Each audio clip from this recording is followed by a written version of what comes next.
ওহি কি একটু বুঝি, হ্যাঁ, তারপর আসি যখন নাজিল হয়েছে এই ঘটনাগুলো বলবো ইনশাআল্লাহ। আমাদের মানব দেহের মধ্যে 6টি ইন্দ্রিয় আছে। খুব গুরুত্বপূর্ণ কথাগুলো খেয়াল করে শুনবেন। কয়টি? 6টি। একটা হলো মাস্টার ইন্দ্রিয়, আর 5টা হলো ইন্দ্রিয়, অর্থাৎ পঞ্চ ইন্দ্রিয় বলা হয়, কিন্তু আরেকটি আছে। এই 5টাকে পঞ্চ ইন্দ্রিয়কে যারা যে পরিচালনা করেন, সাপোর্ট করেন, যাকে ছাড়া পঞ্চ ইন্দ্রিয় অচল। হ্যাঁ, মানব দেহের ভিতরে পঞ্চ ইন্দ্রিয় আছে, আরেকটি আছে মাস্টার ইন্দ্রিয়। আমি এটাকে মাস্টার ইন্দ্রিয় বলছি আর কি, অর্থাৎ এটা ছাড়া বাকিগুলা অচল। 1 নাম্বার চোখ। 1 নাম্বার কি? চোখ। 2 নাম্বারে কান, 3 নাম্বারে নাক, 4 নাম্বারে জিহ্বা, 5 নাম্বারে চামড়া। এই পঞ্চ ইন্দ্রিয়। আর 6 নাম্বারে হলো মস্তিষ্ক। আপনি বলেন মস্তিষ্ক নাই, চোখে কাজ করবে না, মস্তিষ্ক নাই, কানে কাজ করবে না, মস্তিষ্ক নাই, জিহ্বায় কাজ করবে না, মস্তিষ্ক নাই, চামড়ায় কাজ করবে না। তাহলে একটাই বাকি 5টাকে কি করছে? সাপোর্ট করছে। এই 5টা একটাকে ব্যতীত চলবে, কিন্তু কাজ হবে না। যেমন আপনার চোখ কি দেখা যায়? আপনি বলেন আমাদের লাইটের সামনে পাওয়ারওয়ালা গ্লাস লাগানো আছে, আমরা টর্চ লাইট ব্যবহার করি না? টর্চ লাইটের মধ্যে পাওয়ারওয়ালা গ্লাস লাগানো থাকে। এটা কি লাইট জ্বলা অবস্থায় থাকে না বন্ধ অবস্থায়ও থাকে? সব সময় থাকে।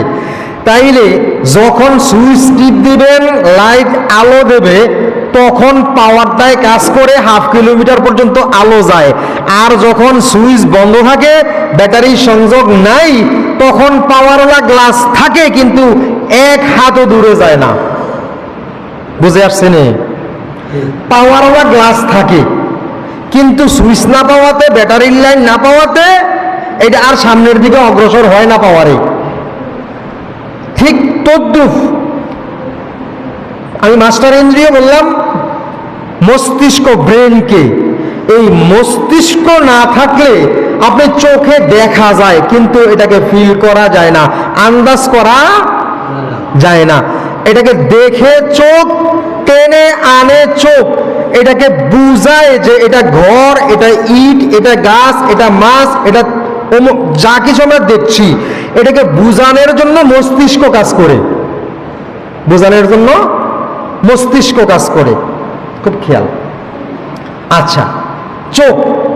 এরকম ভাবে কানে আমরা কি করি? শুনি। মনে করেন গান শুনছেন, ওয়াজ শুনছেন, তেলাওয়াত শুনছেন, বিভিন্ন কিছু শুনি না আমরা? কান্না শুনি, বিভিন্ন কিছু শুনি। আপনি কানে শোনেন, কান্না শুনলে আপনার কষ্ট লাগে, আরেকজনের কান্না শুনলে। কানে শোনেন 5 জনে হাসতেছে, আপনি দাঁড়াইয়া এখানে আপনার হাসি আসবে।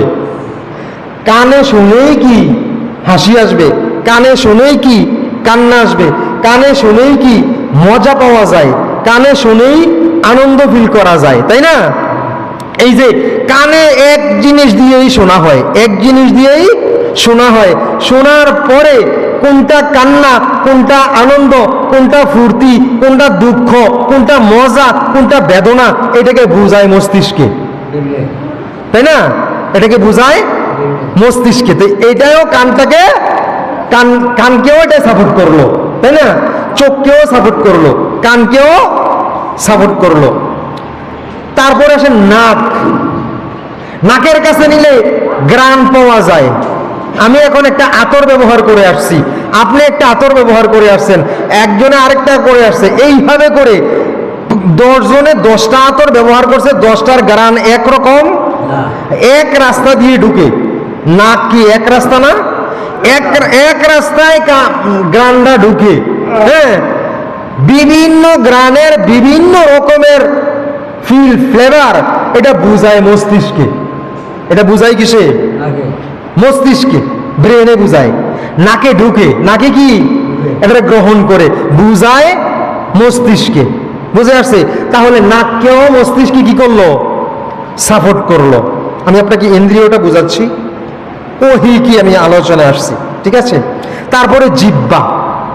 এই জিহ্বার মধ্যে হাজার রকমের স্বাদ, হাজার রকমের স্বাদ আছে। এই স্বাদগুলো জিহ্বাতে দিলে জিহ্বায় বোঝে না, জিহ্বার মধ্যে এটা ফিল হয়, এটা মস্তিষ্কে বুঝায় দেয় এটা ঝাল, এটা টক, এটা মিষ্টি, এটা তিতা, এটা বিভিন্ন রকমের স্বাদগুলো বুঝাই দেয় কে? ব্রেনে। তাহলে জিহ্বার স্বাদটাকেও মস্তিষ্কে সাপোর্ট করে, ঠিক আছে?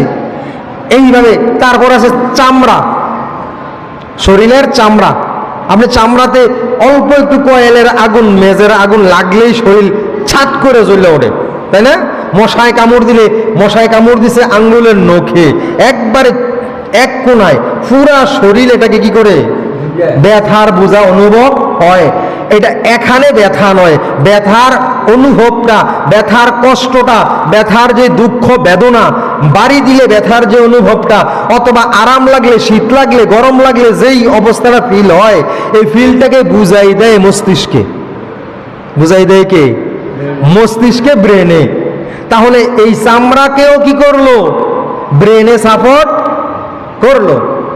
বুঝে আসছে? আচ্ছা, এখন হলো আপনি চোখ দৃষ্টি শক্তি কাজ করে, কান শ্রবণ শক্তি কাজ করে, নাক ঘ্রাণ শক্তির কাজ করে, জিহ্বা স্বাদ শক্তির কাজ করে, চামড়া ত্বক শক্তি বা অনুভব শক্তির কাজ করে। এইরকম পঞ্চ ইন্দ্রিয়ে যেই কাজগুলো করছে, আপনি আমি দেখেন, জিহ্বায় কাজ করছে খাবার, জিহ্বায় কাজ করছে কি? খাবার। আপনার যে জিহ্বা একটা ইন্দ্রিয় আছে, এই ইন্দ্রিয় দ্বারা দুনিয়ার সমস্ত স্বাদের স্বাদ গ্রহণ করার অনুভব হবে। এই দুনিয়াবি জান্নাতে নাজ নেয়ামত আছে, এই কথা হাদিসে শুনছেন, কোরআনে শুনছেন, আলেম ওলামাদের মুখে শুনছেন। জিহ্বা দ্বারা জান্নাতের স্বাদ এখান থেকে কি অনুভব করতে পারছেন কখনো? এইটা দুনিয়ার স্বাদ গ্রহণ করার জন্য জিহ্বা ইন্দ্রিয়। বুঝে আসছে?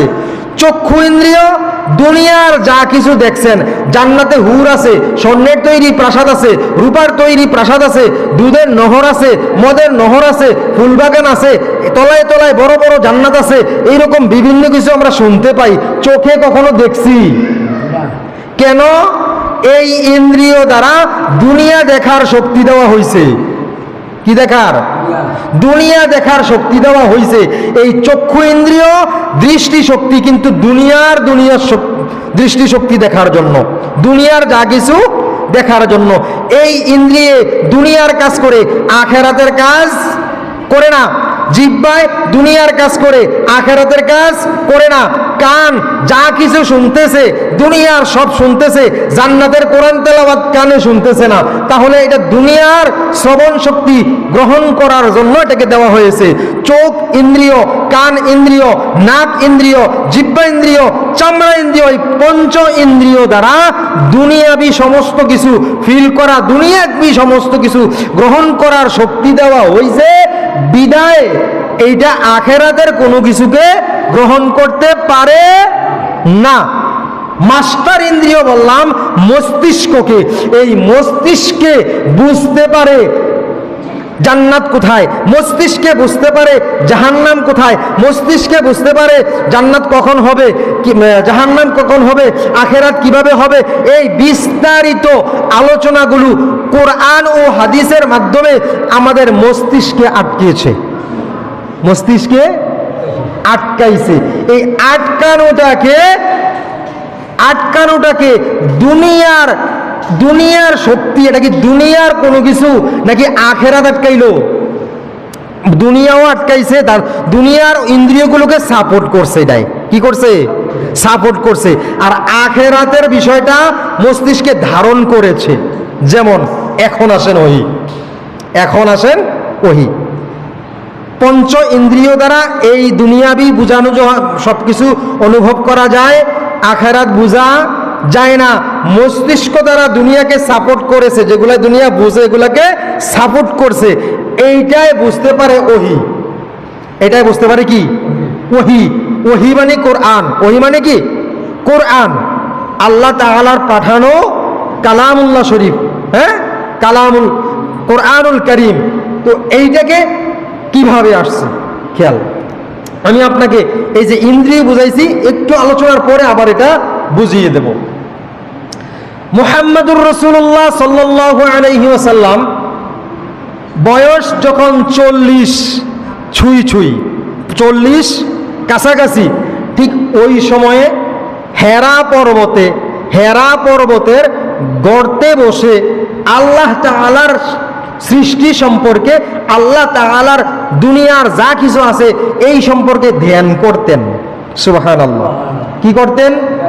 ধ্যান করতেন। এখানে রিওয়ায়াত এসেছে, কেউ বলেছেন 1 মাস, কেউ বলেছেন 40 দিন, কেউ বলেছেন 6 মাস। হেরা পর্বতের গুহায় গর্তে তিনি কি করতেন? ধ্যান করতেন। এইটা ওহী আসার আগে, বললাম 40 ছুঁই এই সময়ে, হ্যাঁ। তখন খাবার নিতেন আম্মাজান খাদিজা রাদিয়াল্লাহু তাআলা আনহা, তার ঘর থেকে এসে খাবার নিতেন, অথবা কখনো কখনো আম্মাজান খাদিজা রাদিয়াল্লাহু তাআলা আনহা নিজে যাইয়া খাবার দিয়ে আসতেন। সুবহানাল্লাহ। আপনি আর আমি, আজকে আমরা যদি কেউ মসজিদে বসে থাকি 15 দিন, 1 মাস, 2 মাস, বাড়ির থেকে খাবার দিয়ে যাইব?